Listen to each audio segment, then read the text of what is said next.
Hello and welcome to another book review video. This video is about my experience with Sons and Lovers by D.H. Lawrence. So this wasn't on my TBR for this year, however it's my best friend's favourite book and they've been going on me for a good 6 months saying that I have to read it. So I bought it towards the end of last year and just had it on the shelf somewhere. I was going to read it at some point. But then when I finished with the Brontes, with Tennant and Wuthering Heights, she was like, no, you've got to read it, you've got to read it. So I thought I would fit it in. And you know what? I'm glad I did.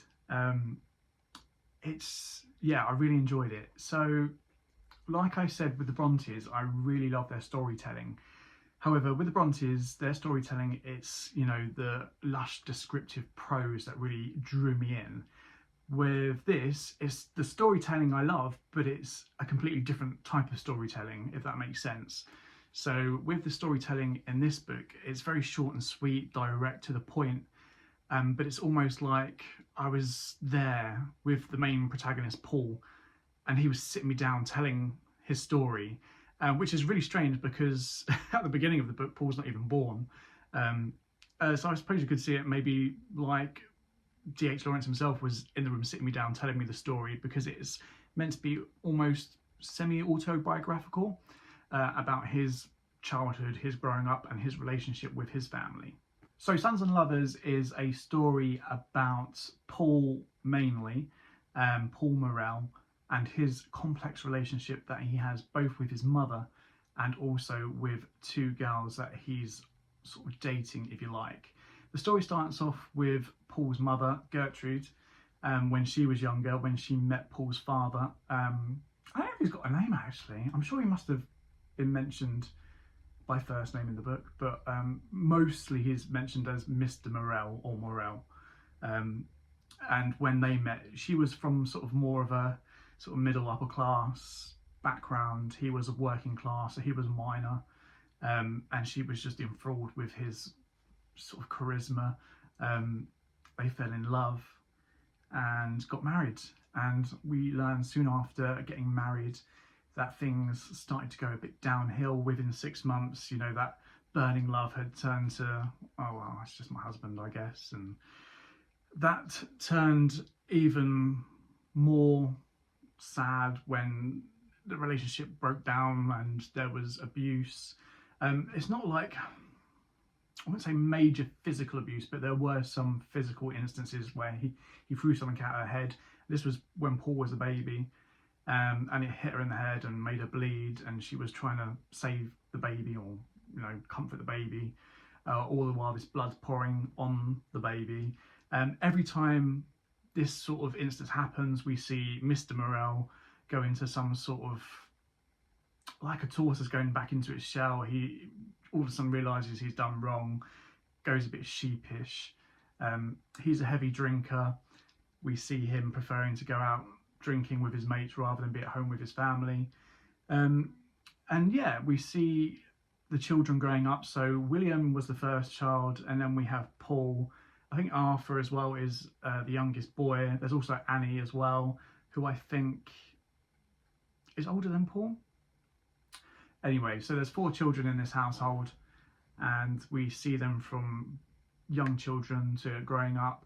We see Mrs. Morel, Gertrude's relationship with William first of all, and it's the, he is the apple of her eye, if you like. He does well at school, he gets a good job, he then goes into the city, makes loads of money, and then unfortunately he passes away through illness. And we see the effect this has on Gertrude and how it nearly destroys her, and then how Paul himself, he has issues with his chest anyway from a young age, how he gets really ill and how that breaks her out of the sort of funk she was in and realises, actually, why am I so obsessed with a dead son when I have a son which is alive, who I can do something for. And then we see Paul and Gertrude's relationship as Paul grows up. And it is complex, and that's what I think is one of the good things, or one of the best things about this book. It's the complexities of these characters, and it's almost like Paul and William saw the abuse their mother received from their father and felt like they had to protect her, and gave everything to their mother. Like they gave their whole souls to her, to be there for her because their father wasn't. But in turn, she did the same for them. She kind of gave everything to them. She gave up on her husband completely, and her life was all about her boys. And she almost has a relationship that she should have had with her husband with these boys, which could be classed as unhealthy. And then we see how this then causes issues for the boys, because they've given their whole souls to their mother. When they then try and form their own relationships with women later on in life, they feel torn. And I do believe, I read something on Wikipedia, I don't know how trustworthy that sort of thing is, but D.H. Lawrence himself said it is a story about where they've given their whole soul to their mother, and then when they find a woman that they're interested in, their soul starts, well, their physical being starts splitting in two, because their mother keeps their soul, but the lust, love, sort of physical side, the sexual relationship side of their being is being dragged away by another woman, and that's tearing themselves in two. And with William, it's kind of implied that that was too much for him, and that's what ended him. And then with Paul, we see the first girl he's interested in, the mother kind of wins over. She tells Paul, I don't like her. And eventually Paul kind of knocks her off, just like, fine, get rid of her. But then he meets another girl that he likes, who's not interested in taking all of him. Like the first girl, Miriam, wanted his whole soul. She wanted his whole being, and because his mother still kept that part of him, she couldn't get at it. Whereas this other girl, Clara, she didn't necessarily want his whole soul. She was quite happy just to have a sort of physical relationship with him. But then that was then tearing him apart. And then we see how that affected Paul so badly. It's in kind of then implied that because it made Paul so sad, that's what then made his mother ill. And yeah, it's just this toing and froing between Paul and his mother, and the complexities of their interactions, I guess. The characters are wonderfully complex, especially Paul and Gertrude, and even the girls that Paul's into, both Miriam and Clara, and even Mr. Morel as well. He is a bit of a complex character, but I think it kind of sums it up best. There's a passage in the book which I'll read you. So in D.H. Lawrence's own words, about 2/3 of the way in the book, he writes, being the sons of mothers whose husbands had blundered rather brutally through their feminine sanctities, they were themselves too diffident and shy. They could easier deny themselves than incur any reproach from a woman, for a woman was like their mother, and they were full of the sense of their mother. They preferred themselves to suffer the misery of celibacy rather than risk the other person. And that's kind of saying that Paul is seeing these two girls he's interested almost like his mother, and because he feels protective over his mother because of what she's gone through, he doesn't want to cause his mother hurt. And because he sees these girls he's interested, well, any women really, like his mother, he doesn't want to hurt them, so he doesn't commit to them either. And this is all through his relationship with his mother, because she holds his soul. So later on in the book, we have a situation where Paul is almost dating the second girl, Clara, and where he's tearing himself apart because of his feelings. One, his soul belongs to his mother. He wants to have this sort of on-off physical relationship with Clara, and that is kind of tearing him in two. He writes, Paul would have died rather than his mother should get to know of this affair. He suffered tortures of humiliation and self-consciousness. There was now a good deal of his life of which necessarily he could not speak to his mother. He had a life apart from her, his sexual life. The rest she still kept. But he felt he had to conceal something from her, and it irked him. There was a certain silence between them, and he felt he had, in that silence, to defend himself against her. He felt condemned by her. Then sometimes he hated her and pulled at her bondage. His life wanted to free itself of her. It was like a circle where life turned back on itself and got no further. She bore him, loved him, kept him, and his love turned back into her, so that he could not be free to go forward with his own life, really love another woman. At this period, unknowingly, he resisted his mother's influence. He did not tell her things. There was a distance between them. And that is pretty much the real backbone of the story. You know, his mother's hold over him, and he doesn't necessarily begrudge that, but there are times when he gets angry by it and he is irked by it. You know, he doesn't know why he has this bond with his mother and why she holds his whole soul and why he can't just have a relationship with another woman, but he just can't. And we, you know, get to see how that plays out at the end, and the ending is fairly sad, to be honest. And in D.H. Lawrence's own words, you know, Paul is left with nothing but the certainty of his own death, which I find quite sad, but also beautifully truthful as well, if that makes sense.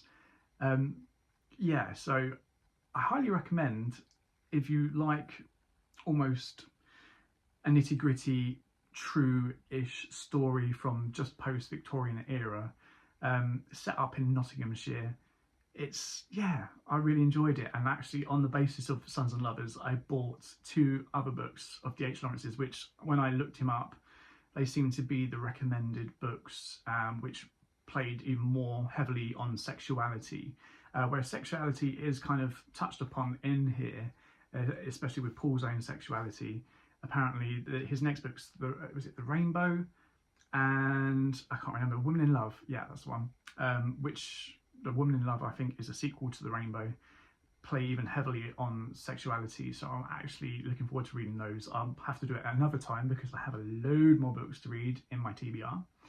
One other thing to note in Sons and Lovers, there's a heavy use of flowers.